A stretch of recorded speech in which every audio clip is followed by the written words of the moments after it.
Sir बताइए sir.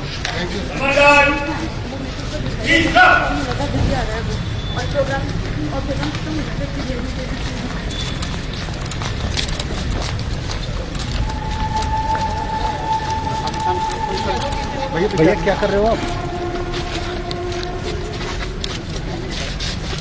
पीछे की रास्ते में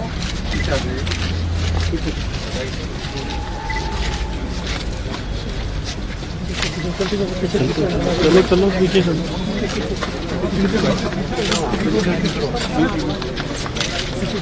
चलते चलते जाओ। हाँ चलते रहो चलते रहो। पीछे पीछे हो जाओ।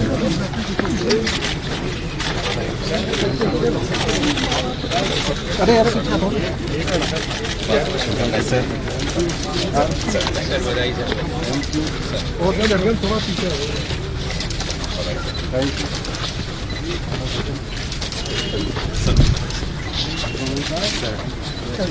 और चल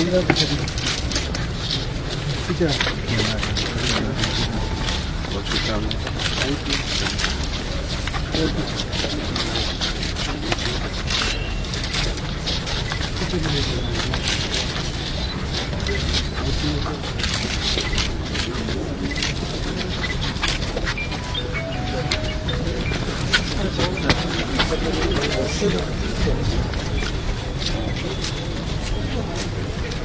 एक बार आ जाओ सर।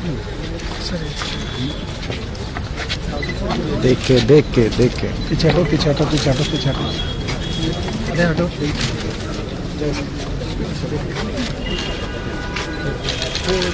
हेलो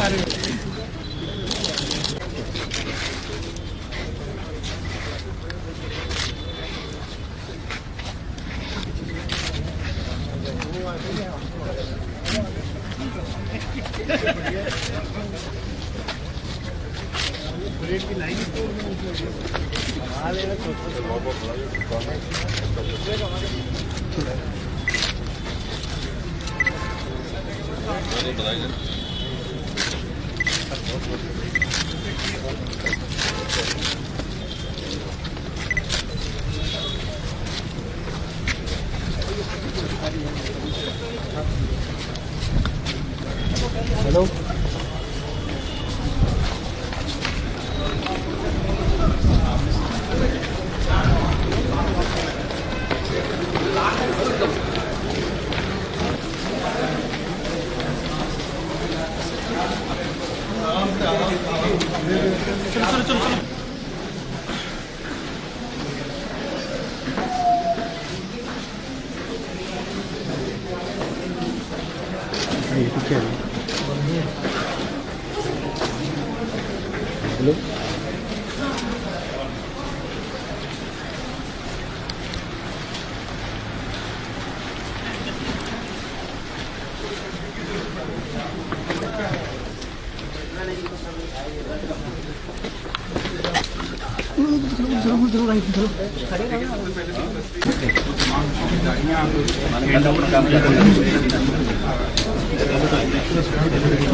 कार्यालय में MLAT जो है वो पहले से यहाँ पर मौजूद है और वो तमाम यहाँ पर अपनाई जा रही है, यहाँ पर अपनाई जा रही है जो कि प्रभार सौंपने के लिए यहाँ पर होती है। तो फिलहाल आगे मत आगे तो बात है तो वैसा सामने बताओ सामने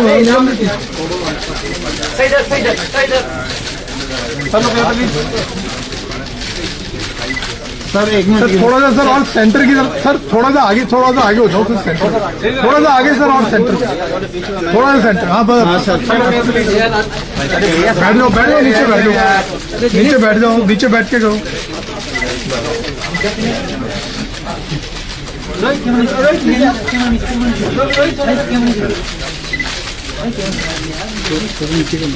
नीचे गर्दन नीचे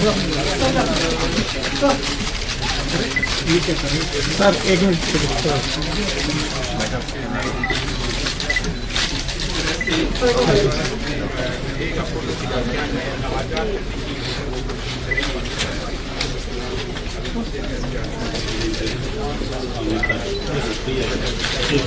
आ जाओ सर, आइए। उठ जाओ, अब उठ जाओ, निगम जी उठ जाओ भैया, आप भी उठ जाओ, पारस उठ जाओ, पारस पीछे आ जाओ, पीछे हो जाओ, पीछे जाओ।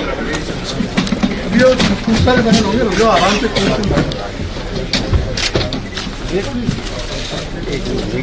हाँ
चलो wish you all the best. Thank you sir, thank you sir. Sir battery संभाल के रखना। Thank you sir. श्योर, ये थोड़ा ये ना हमने बूम लगा लेना, बूम का थोड़ा सब कुछ सजो आराम से, आप नहीं आ जाएगी यार वो सर, उधर से थोड़ा सजा नीचे बैठ जाओ, बैठ जाओ, नीचे बैठ जाओ सर। एक मिनट सर, रुके please. Thank you sir, thank you.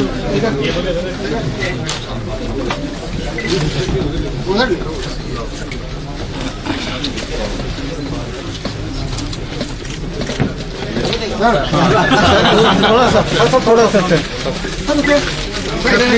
Please sir, sir sir लोग प्लीज सर।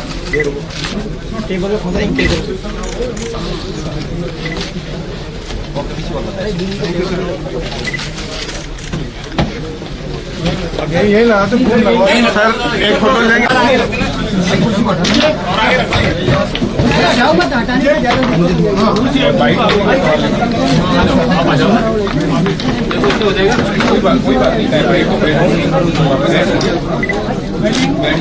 अभी बैठेंगे, काटना ही है।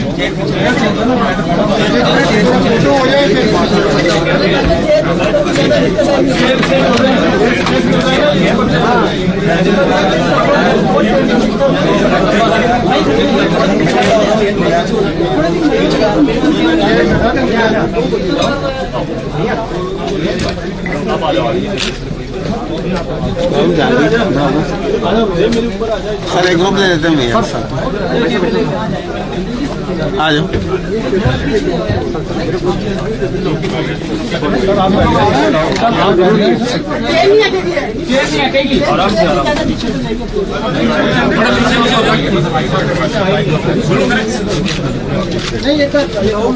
इलाहाबाद भाई साहब, फोटो हो गई ना इलाहाबाद सर। थोड़ा सा सर एक मेरे सिर्फ थोड़ा भैया सर, आप सर हाथ नीचे, मोबाइल भैया थोड़ा मोबाइल पे सर, एक मिनट सर, चलो गया प्लीज।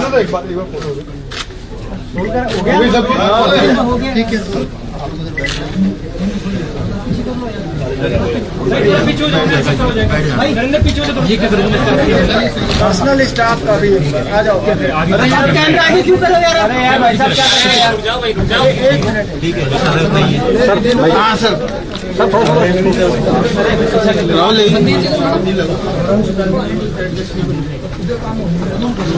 संदीप जी, संदीप जी सर एक रंजन जी आ गया हो।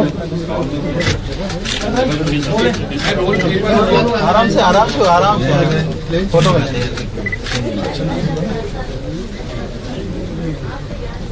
मोबाइल आ रहा है। सर ये मोबाइल थोड़ा पीछे इनको बुलाना है बेटा। संदीप जी आइए प्लीज। जल्दी हो।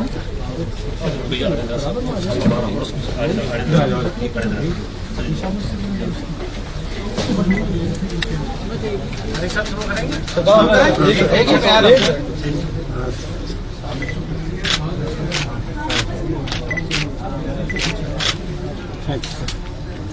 Thank you thank you. अब सब लोग इधर आ जाओ।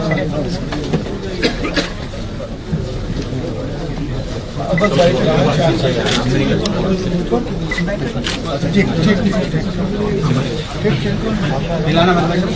फोटो होगी ना। एक बार सब शांत हो जाओ प्लीज। एक बार पूरे शांत शुरू करें आप। सर पदभार ग्रहण किया, बहुत बहुत शुभकामनाएं। किस तरह से आगे का कार्यकाल आप देखते हैं, आने वाला समय क्या नवाचार करने के प्रयास आपके पास? देखो, पुलिस में जो प्राथमिकताएं हमने तय किया है, CHQ ने तय किया है, हमारे पूर्ववर्ती DGP साहब ने तय किया है और वो प्राथमिकताएं राज्य सरकार की भी हैं, तो हमें उसी को आगे बढ़ाना है। गाइडिंग प्रिंसिपल्स वही रहेंगे और उसमें हम कैसे और बेटरमेंट कर पाए वो हमें करना है, वो हमें देखना है। तो जैसा कि आप लोग जानते हैं कि राज्य सरकार और PHQ दोनों बहुत ही संवेदनशील है। जो वीकर सेक्शन हैं उनके साथ जो घटनाएं होती हैं, उनके ऊपर जो अत्याचार होते हैं या अपराध जो उनके साथ होते हैं, वो हमारी प्राथमिकता रहेगी। जो संगठित अपराधी हैं उन पे नकेल कसा जाएगा, जो पेशेवर अपराधी हैं उन पे नकेल कसा जाएगा। और इसके साथ ही जो एक बहुत बड़ा चैलेंज आया है और आप लोग इससे भली भांति विज्ञ हैं, और वो है आर्थिक अपराध।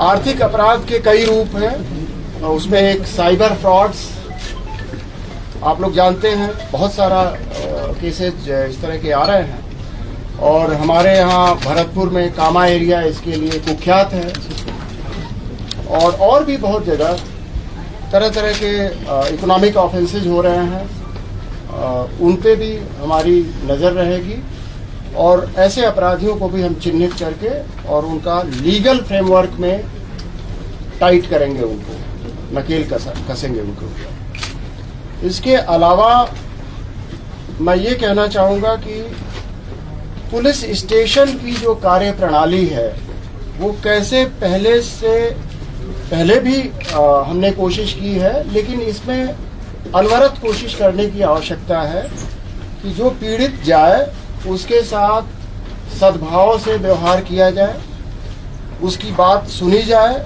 और उस पर प्रॉम्प्ट एक्शन लिया जाए। फरियादी को बहुत ज़्यादा चक्कर न लगाना पड़े और इन्वेस्टिगेशन फेयर हो, निष्पक्ष हो, ये हम सुनिश्चित करना चाहेंगे। और इसके लिए क्या क्या उपाय करने होंगे निटी ग्रिटी में, वो हम देखेंगे कैसे इसको किया जाए, इसको संभव कैसे बनाया जाए। क्योंकि मेरा मानना है कि जो पुलिस स्टेशन की कार्य प्रणाली है, अगर वो सुधर गई तो पूरे स्टेट का पुलिसिंग सुधर गया। क्योंकि जो बेसिक है, कोर पुलिसिंग है, वो पुलिस स्टेशन है। तो उसमें कैसे सुधार लाया जाए, कैसे पारदर्शिता उसमें रहे इन्वेस्टिगेशन में। कुछ पार्ट तो ऑपरेशनल रखना पड़ता है, लेकिन बहुत सारी चीज़ें अपन बता सकते हैं फरियादी को, भाई आपका ये हो गया, इस स्टेज पे है, चालान हम पेश कर देंगे या हम चालान नहीं पेश कर पा रहे हैं, FIR हम लगाएंगे। तो बहुत सारी चीज़ें हैं जो फरियादी को हम आराम से बता सकते हैं, वो बताया जाए, उसको एक विश्वास हो जाए कि हमारा इन्वेस्टिगेशन सही हुआ है, वो भी हमारी एक प्राथमिकता रहेगी। सर, महिलाओं पर अत्याचार जो ग्राफ लगातार बढ़ रहा है, इसको कम कैसे करेंगे? वो ऑलरेडी कम हो चुका है। जो हमारे पूर्ववर्ती DGP साहब हैं, उन्होंने बहुत ही इस पे अच्छी प्रभावी मॉनिटरिंग की व्यवस्था की और उसमें मैं आपको बताना चाहूँगा कि जो तफ्तीश का समय है वो काफ़ी कम हुआ है। एवरेज जो स्पैन है वो बहुत कम हुआ है। इसी तरह डिस्पोजल रेट हमारा बहुत अच्छा है। उसको तकनीकी कारणों से कई बार वो पीछे दिखता है, वो कारण तकनीकी है, हम उसको फीड नहीं कर पाते कंप्यूटर में। बट अच्छी प्रोग्रेस हुई है। विमेन एट्रॉसिटी के केसेस में पूर्व में बहुत ध्यान दिया गया है, लेकिन और भी ध्यान दिया जाएगा और उसमें बेहतरी लाई जाएगी। सर, आने वाले वक्त में इलेक्शन है और बेसिक चीज जो देखने को मिली है, अगर विगत दिनों देखा जाए, लॉ एंड ऑर्डर की समस्या सबसे ज्यादा देखने को मिली है, उसको किस तरह से इम्प्लीमेंट किया जाएगा? वो भी एक आपने सही फरमाया। कानून व्यवस्था के जो कई कारक हैं जो कानून व्यवस्था की स्थिति उत्पन्न करने में, उसमें एक बहुत बड़ा कारण है सांप्रदायिक सद्भाव का दूषित होना, परस्पर विश्वास की कमी होना और शरारती तत्वों की पहचान न हो पाना। तो इन सभी को अपन देखेंगे, इंटेलिजेंस को बीफ अप करेंगे। जो पुलिस स्टेशन में इंटेलिजेंस का सिस्टम है उसको भी और प्रभावी बनाया जाएगा और हमारी कोशिश रहेगी कि इस तरह की घटनाएं न हों और जो ऑलरेडी घटनाएं घटी हैं उनमें जो चिन्हित हैं, जो हमने नॉमिनेट किया है अक्यूज्ड, उनको अरेस्ट किया जाए। सर, राजस्थान पुलिस में जो सब इंस्पेक्टर रैंक तक के कार्मिक होते हैं उनकी टाइम बाउंड प्रमोशन की एक समस्या होती है, छुट्टी उनकी एक मांग होती है, उनको काफी उम्मीदें हैं आपसे। हाँ, ये अच्छा आपने याद दिलाया कि पुलिस कर्मियों का वेलफेयर भी हमारी बहुत प्रायोरिटी रहेगी और उसके लिए हम क्या कर सकते हैं वो हम देखेंगे। अभी हम ऑफ हैंड हम नहीं बता सकते कि क्या एग्जैक्टली हम मेजर्स लेंगे, बट उस पर हम विचार करेंगे, मंथन करेंगे और उनकी बेहतरी हो, तो उनकी वर्किंग कंडीशंस बेटर हों, ये हमारी दिली इच्छा है। अब उसको किस रूप में हम वो कर पाएंगे वो मैं देखता हूँ। साहब, एक सवाल मेरा ये था कि आपके आने के बाद एसएचओ और डिप्टी एसपी की जो पोस्टिंग होती है वो आपका इकबाल बुलंद होगा या पॉलिटिकली रहेगा, विधायक की मर्जी से जैसे चल रहा है? देखिए, जनतंत्र में विधायक हो या एमपी साहब हो, उन सबको अपनी बात रखने का अधिकार है और उसमें भी वो राय अपनी देते हैं और डिसीजन पुलिस मुख्यालय का है, लेकिन कंसल्टेटिव प्रोसेस का एक डेमोक्रेसी में तकाजा है जो होता है। सर, साइबर क्राइम अगर बात करें तो गांव-गांव तक पहुंच गया, लेकिन हर थाना स्तर पर बात करें तकनीकी रूप से इतना सुदृढ़ नहीं है कि उनको सहायता की जा सके। जयपुर में अलग से साइबर विंग है, लेकिन गाँवों में किस तरह से सर इसको सुदृढ़ करने का प्रयास हुआ? देखिए, ये साइबर एक्सपर्टीज एक दिन में नहीं आ सकती, ये बहुत बड़ा काम है और कैपेसिटी बिल्डिंग का काम हम उत्तरोत्तर कर रहे हैं, लेकिन वो वन डे में नहीं आएगा। आप पिछले साल से देखेंगे तो पहले से बेहतर है, अगले साल आपको और बेहतरी मिलेगी। जो साइबर डोम का कॉन्सेप्ट है, हमारा एक केंद्र खुलने जा रहा है, उससे एक केंद्रीय स्तर पे हमारी फैसिलिटी डेवलप होगी। तो निश्चित रूप से आने वाले दिनों में हमारा फोकस रहेगा और उसमें सुधार आएगा और लोगों को रिलीफ पहुंचाने का जो जरिया है उसको और बेहतर किया जाए। अंतिम सवाल, बाहरी राज्यों के बदमाशों को राजस्थान एक शरण स्थली बन गया है और पुलिस भी यहाँ पर एनकाउंटर करने से हिचकिचाती है, कैसे ठीक करेंगे सर? पहली बात यह है कि पुलिस एनकाउंटर करने से कतराती है, ये सेंटेंस ही ऑब्जेक्शनेबल है। जी सर। पुलिस एनकाउंटर क्यों करेगी? पुलिस तो हमेशा आत्मरक्षा में गोली चलाती है। अगर ऐसी स्थिति आती है, एनकाउंटर करना पुलिस का काम नहीं है। तो यहाँ वाले अपराधी बाहर से हम लोग पकड़ के लाते हैं, बाहर वाले यहाँ आ जाते हैं। तो जब आवागमन के साधन उपलब्ध हैं, कनेक्टिविटी इतनी अच्छी है, तो ये तो होगा। हमारा अपराधी कभी यूपी में छिपेगा, कभी उत्तराखंड में छिपेगा, बहुत पहले से छिपते आ रहे हैं, उनका अपराधी यहाँ छिपेगा। तो ये तो चलता रहता है, लेकिन हम लोग म्यूचुअल कोऑपरेशन रखते हैं। हमारा मीटिंग होता है और एक क्षेत्रीय स्टेट्स का संगठन भी है, उसमें भी हम डेटा का आदान प्रदान करते हैं। कौन वांछित है, कहाँ वांछित है, इसका एक्सचेंज करते रहते हैं। तो कोऑर्डिनेशन और बेटर किया जाएगा। Thank you sir.